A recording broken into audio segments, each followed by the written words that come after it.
Hello everyone! So ang ating dinner for today ay udong. Ito yung ating udong mga mamshi. Oh. So kailangan daw punong-puno daw to kasi marami daw kakain kasi may mga bisita daw na naglalaro lang ng pickleball at dito din sila kakain. Iwan ko ba kung bakit sila dito kumakain pag naglalaro sila ng pickleball. Hindi naman namin kilala yung iba. So ayan mga mamshis, kailangan punuin talaga. At may pusit din tayo guys. Oh, ito yung pusit na hindi pa siya luto. Oh, di ba yung pusit natin? So dalawa yung ulam natin, pusit at udong. At si Paloma ang magluluto. Ano ilagay diyan sa ano, BFF? Pari. Sa? Pari. Sabi pari. Ay, ano ilalagay diyan sa ano? Itago na to kay para ano. Kang ano naman? Gani. Ano sa ba? Ano ilalagay natin diyan? Gulay. Anong gulay? Oh. Yan, kalamong. So ito pala yung gulay na ilalagay. Alugbati at malunggay. So pwede ba ito lagyan ng malunggay? Yes. Ha? Ayun ako nakakita. Depende na yan sa atin. At nagsaing na rin si Paloma guys. Si Paloma kasi nagluluto ng ulam dito kasi siya ginuo ko eh. Sagan kain kan. Upang ba? Wala yun eh, madam nga mas maayo pa mo sobra ka sa magkulang. Sa bagay. Pwede naman unya, pag magbili sila. Pwede naman nga magkaon kung na kayo mabili. Ah, ganun talaga no. So kailangan talaga may sobra kaysa kulang. So ayun na guys, so kailangan punuin natin 'to.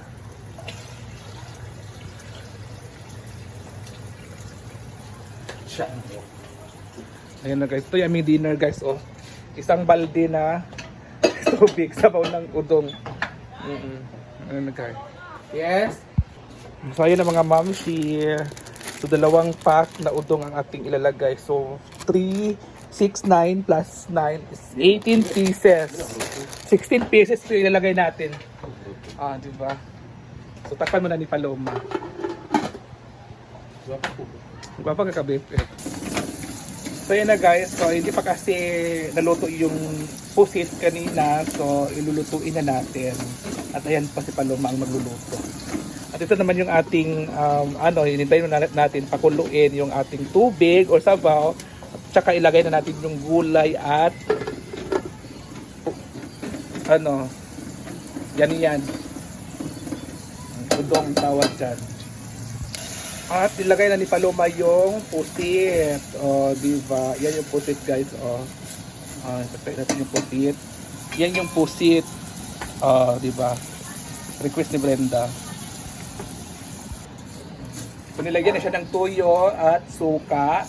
At nilagyan na siya ng pampalasa. Ano yung BFF? Nilagyan na siya ng pamintang durog. At nilagyan na siya ng batik sarap.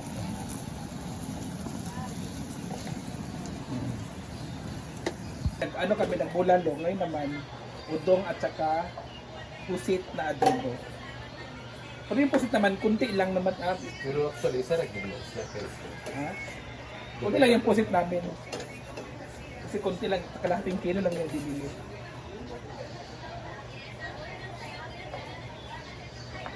So first time ko rin nakatikim ng first time ko rin nakatikim ng bukan ng yan lagyan ng gulay. So buksan na natin 'to lahat para pagkulo ilalagay na natin.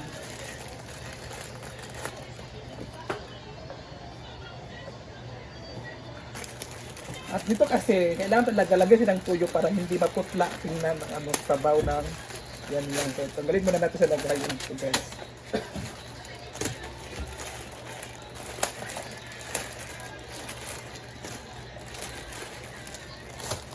So itong dalawa ang ating tanggalan.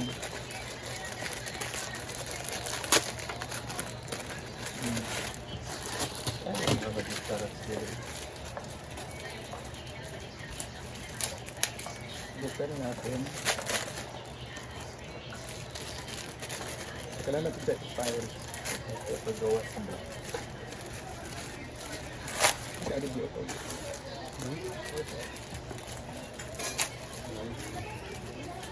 Ayan na guys. Napakulo na po siya guys. Kumukulo na po siya. Kailangan talaga siya buksan lahat. Para pagkulo, diretso na agad lagay.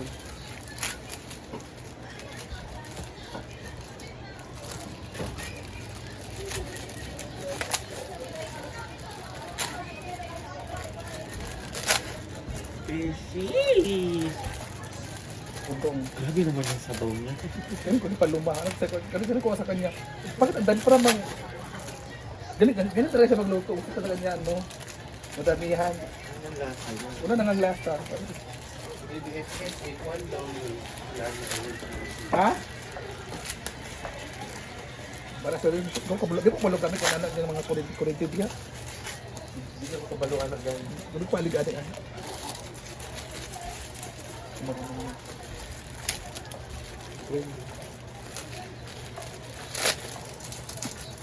Lupot na natin guys. Ilagay siya ng mantik sarap para masarap din naman sa Ayaw, sabi ka ng dito. bilhin kong duha. Kadagan di anak. O dalawa lang niyan ko. Di ba? So yan na guys, binukan ko na po yung yan at kumulo na rin sa yung ating sabaw. At talagyan mo na siya ulit ng toyo para hindi siya paputla tingnan. Kasi sa iba kasi, sa amin kasi lang sa amin, hindi ko nilagyan ng toyo. Kaya pag kumakain kami, maputla talaga siya. At luto na yung ating yung ating pusit. Diba? Tikman muna natin, BFF.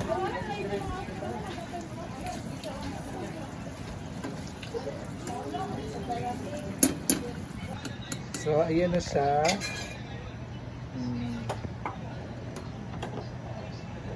Dami naman yung BFF. So, kumukulo na siya guys. At habang kumukulo siya, magluluto pa rin si Paloma ng tuyo. Ayan guys, ang tuyo.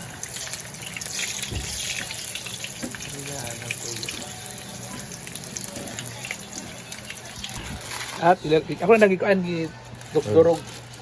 Ilalagay na natin tong tawag dito, udong. Diba?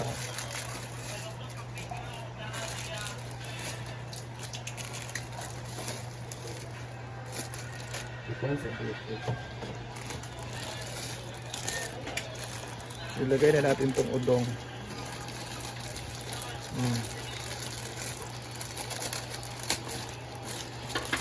At itapon na natin itong basura. Ayan na guys, yung tuyo.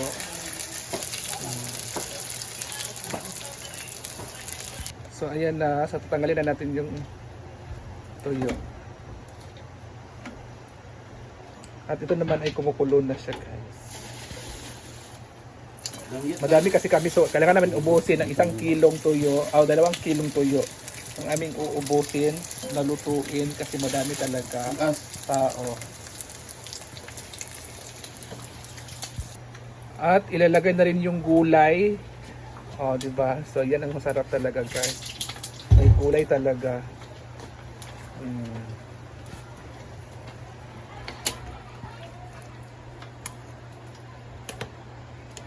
So ayan na, guys.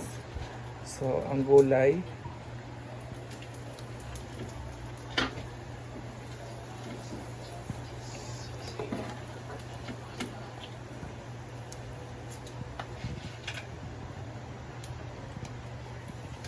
At ayan ang tuyo. Siguro na bipip. So ito na yung tuyo mga momshi. So luto na yung tuyo natin. So crispy talaga yung tuyo ngayon ni Paloma. Diba?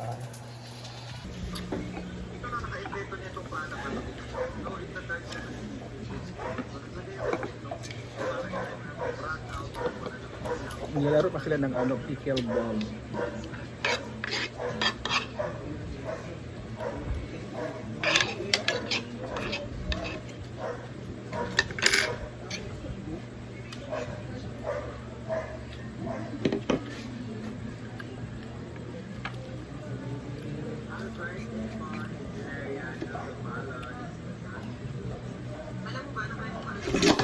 Sa'yo eh.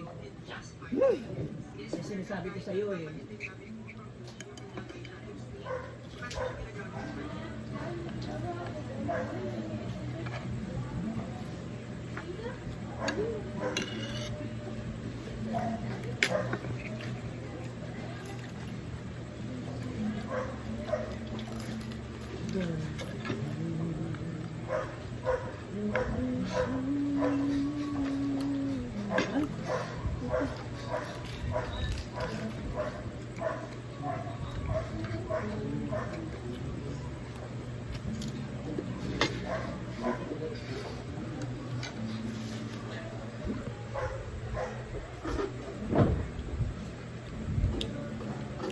Tuyok guys. Masarap kasi ang tuyok pag ano. Ang galing mo naman. Tuyok.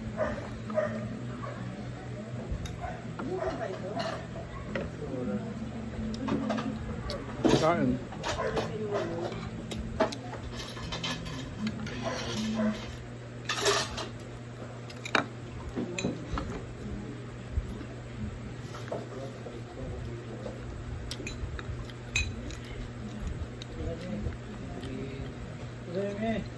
Lagi ka naman ganyan, uuwi kasi ayaw pa sa amin. Ayaw na lang, ayaw mo naman sa akin. Hindi ba ka na? Hindi ka ba kang BFF? Makain din yun dun sa amin. Yung isa na. Sabi niya iba niya mga kaklase.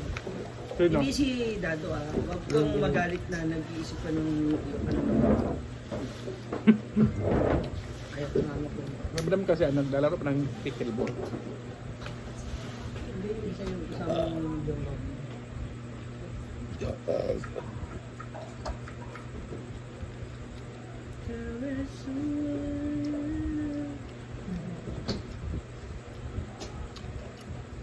Kaya gawin. Guwapa. Kauyab lang. Pilim. Saan eh? Kimchi sa mong bebe. Naka dyan. Ha? Prayer meeting mo? Meeting sila.